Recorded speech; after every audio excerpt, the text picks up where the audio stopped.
নমস্কার বন্ধুরা, আজ তোমাদের সাথে শেয়ার করতে চলেছি একটা ফ্রুট কাস্টার্ডের রেসিপি। এটা বানানোর জন্য আমি এখানে নিয়ে নিয়েছি একটা আমুলের 500 দুধের প্যাকেট, আর তার সাথে সবচেয়ে যেটা লাগবে মেন হচ্ছে সেটা হচ্ছে কাস্টার্ড পাউডার। এটা আমি নিয়ে নিয়েছি ভ্যানিলা ফ্লেভার, এটা তোমরা যে কোনো দোকানে পেয়ে যেতে পারো। আর এটা বানানোর জন্য আর যে ফ্রুটগুলো লাগবে সেগুলো আমি এখানে নিয়ে নিয়েছি লাল আঙুর, আম আর হচ্ছে কলা। প্রত্যেকটাকে আমি টুকরো টুকরো করে স্লাইস করে কেটে নিয়েছি। তার সাথে তোমরা যে কোনো ফল অ্যাড করতে পারো, এগুলো আমার ঘরের মধ্যে ছিল বলে আমি এই ফলগুলো ইউজ করেছি। আর তোমরা যদি চাও এখানে বেদানা ইউজ করতে পারো, আপেল ইউজ করতে পারো, যে কোনো ফল ইউজ করতে পারো। তার সাথে আমি কিছু ড্রাই ফ্রুট নিয়েছি, সেগুলো হচ্ছে আমসত্ত্ব, খেজুর, কাজু বাদাম, কিশমিশ আর আমন্ড বাদাম। প্রত্যেকটাকে আমি স্লাইস করে কেটে নিয়েছি, টুকরো টুকরো করে কেটে নিয়েছি। এর সাথে আর আমি কোনো ড্রাই ফ্রুট অ্যাড করিনি। এরপর আমি একটা পাত্রের মধ্যে দুধ গরম করার জন্য বসিয়ে দিয়েছি গ্যাসের মধ্যে, আর অল্প একটু দুধ নিয়ে নিয়েছি বাটির মধ্যে কাস্টার্ড পাউডারটা গোলার জন্য। আমি যেহেতু এখানে 500 দুধের কাস্টার্ড বানাচ্ছি, সেজন্য আমি এখানে 3 চামচ কাস্টার্ড পাউডার নিয়েছি। এবার কাস্টার্ড পাউডারটাকে দুধের সাথে ভালো করে মেশাতে হবে, যাতে কাস্টার্ড নিচে না জমে থাকে, কারণ কাস্টার্ড খুব তাড়াতাড়ি ঢিলা হয়ে যায়। সেজন্য আমাদের ভালো করে প্রথমেই কাস্টার্ড পাউডারটাকে গুলে নিতে হবে। কাস্টার্ড পাউডারটা গুলতে গুলতে দেখো আমাদের দুধটা গরম হয়ে গেছে এবং দুধটা ফুটতে শুরু করে দিয়েছে। আর আমি এখানে দেখে নিচ্ছি দুধটা কতটা গাঢ় হয়েছে। আমি এখানে কিন্তু দুধ বেশি গাঢ় করব না। এরপর হচ্ছে আমি এখানে 500 দুধের জন্য আমি 4 চামচ চিনি অ্যাড করেছি। তোমরা চাইলে তোমাদের পরিমাণ মতো তোমরা যতটা মিষ্টি করতে চাও ততটাই এখানে চিনি অ্যাড করবে। এরপর গুলে রাখা কাস্টার্ড পাউডারটাকে আমি দুধের মধ্যে দিয়ে দিলাম, দিয়ে গ্যাসের ফ্লেম লো করে আমাদের এটা কন্টিনিউ নেড়ে যেতে হবে। কারণ কাস্টার্ডটাকে তুমি যদি নাড়া বন্ধ করে দাও তাহলে কিন্তু কাস্টার্ডটার নিচে চাং চাং হয়ে জমে যাবে। সেজন্য আমাদের কন্টিনিউ গ্যাসের সামনে থেকে কিন্তু নড়লে চলবে না। আমাদের কাস্টার্ড পাউডারটাকে কন্টিনিউ দুধের সাথে মিলিয়ে যেতে হবে। এবার দেখো কিছুক্ষণ 5 থেকে 10 মিনিট নাড়তেও লাগবে না, 5 মিনিটের মধ্যে তোমাদের দেখো এই আমাদের কাস্টার্ড পাউডারটা কিন্তু দুধের সাথে মিশে গিয়ে দেখো একটা গাঢ় ফ্লেভার তৈরি করেছে। এরপর আমরা একটা ছাঁকনি করে এটাকে ছেঁকে নেব, যাতে আমার কোনো কাস্টার্ডের মধ্যে যাতে কোনো রকম ঢিলা না জমে যায়।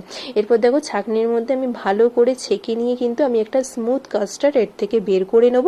আর সেজন্য দেখো আমি ভালো করে ছাঁকনিতে ছেঁকে নিলাম, নিয়ে তারপরে পাত্রের মধ্যে ওই স্মুথ যে কাস্টার্ড যেটা আমরা ছেঁকে নিয়েছি সেটা একটা পাত্রের মধ্যে ঢেলে নিয়েছি। আর দেখো এটা এর মধ্যে কোনো ঢিলা নেই, কিছু নেই, কাস্টার্ডটা কতটা স্মুথ হয়েছে। এরপর এক এক এক এক করে আমরা এখানে যে ফ্রুটগুলো নিয়েছি সেগুলো এক এক করে দিয়ে দেবো।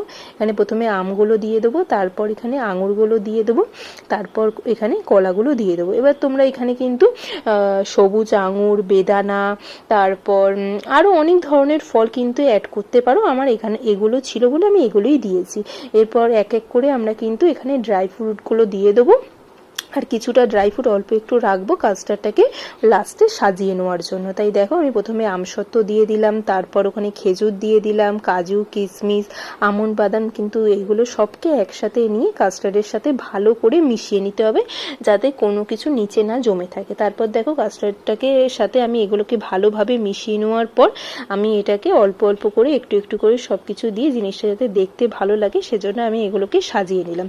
আর এটা এমনই একটা জিনিস, তুমি যদি এটা কিন্তু বানিয়ে নেওয়ার পর ফ্রিজে তুমি যদি 2-3 দিন রেখে দেওয়া, হঠাৎ করে ধরো তোমার বাড়িতে কোনো রিলেটিভ এলো বা কোনো ফ্রেন্ড এলো, তাকে যদি সার্ভ করো দেখবে প্রত্যেকেরই কিন্তু এই জিনিসটা খেতে খুব ভালো লাগবে। আর দেখো কথা বলতে বলতে আমাদের সাজানো কমপ্লিট হয়ে গেছে। আর আমি এটাকে সাজিয়ে নেওয়ার পর কিছুক্ষণ পাখার নিচে রেখে দিয়েছিলাম, যাতে কাস্টার্ডটা ঠান্ডা হয়। কারণ এটাকে এবার আমি ফ্রিজের মধ্যে ঢুকিয়ে দেবো ঠান্ডা করার জন্য। একটা প্লেট দিয়ে এটাকে ঢাকা দিয়ে দিলাম, দিয়ে এটাকে আমি ফ্রিজে রেখে দেবো 5 থেকে 6 ঘন্টার জন্য। ব্যাস দেখো ফাইনালি আমাদের রেডি হয়ে গেছে ফ্রুট কাস্টার্ড। আর জিনিসটা দেখতেও যতটা ভালো লাগছে আমাদের কিন্তু খেতেও জিনিসটা ততটাই সুন্দর হয়। আর এটা কিন্তু তুমি একটা ছোট বাচ্চা থেকে শুরু করে আমরা কিন্তু বয়স্ক, আমরা প্রত্যেকেই কিন্তু এই জিনিসটা দিতে পারবো, কারণ এর মধ্যে প্রোটিন, ভিটামিন সব ধরনের জিনিসই কিন্তু আমাদের এর মধ্যে আছে। আর তোমরা যে কোনো কাউকে এই জিনিসটা সার্ভ করতে পারো। তো দেখো আমি একটা বাটির মধ্যে সার্ভ করে দিয়েছি, কত সুন্দর লাগছে জিনিসটা দেখতে। এটা যতটাই ফ্লেভারফুল আর ততটাই কিন্তু আমাদের শরীরের পক্ষে পুষ্টি। জিনিসটা ভালো লাগলে তোমরা কিন্তু আমার চ্যানেলটাকে সাবস্ক্রাইব করো, আর ভিডিওটাকে লাইক করো, কমেন্ট করো অ্যান্ড শেয়ার করো কিন্তু অবশ্যই। আর খেতে কেমন হয়েছে তোমরা কিন্তু বানিয়ে অবশ্যই জানিও।